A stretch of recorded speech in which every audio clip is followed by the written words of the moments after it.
कभी कभी गरीब की खामोशी भी तूफान बन जाती है। और आज की कहानी उसी तूफान की है। एक छोटे से कस्बे में सरोज नाम की महिला रहती थी।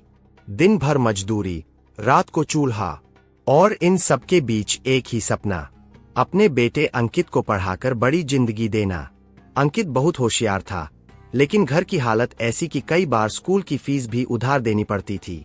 फिर भी सरोज कभी शिकायत नहीं करती थी, बस यही कहती, बेटा, हालात चाहे जैसे हो, सपनों पर ताला नहीं लगता। एक दिन अंकित स्कूल से लौट रहा था कि रास्ते में कुछ लड़कों ने उसे बुरी तरह पीटा।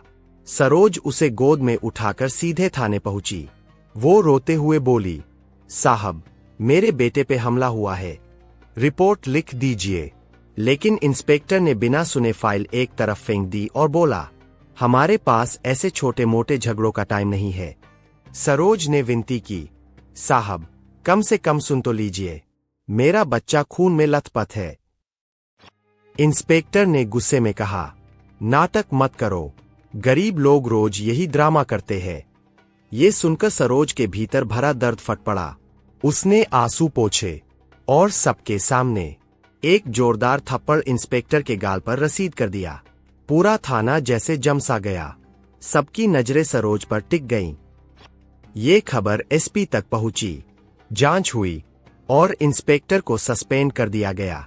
सरोज की हिम्मत की हर जगह चर्चा होने लगी, लेकिन इस घटना ने अंकित के मन में आग जला दी।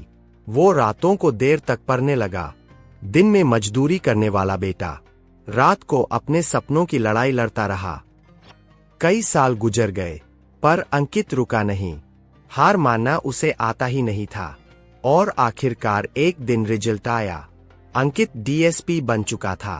पोस्टिंग मिली उसी जिले में जहां कभी उसकी बात तक नहीं सुनी गई थी।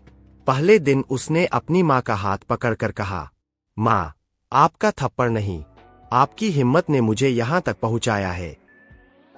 दोस्तों, गरीबी कभी सपनों को नहीं रोक सकती। रोकती है तो बस हमारी सोच। और अगर हिम्मत साथ हो तो एक गरीब मां का थप्पड़ भी सिस्टम बदल देता है।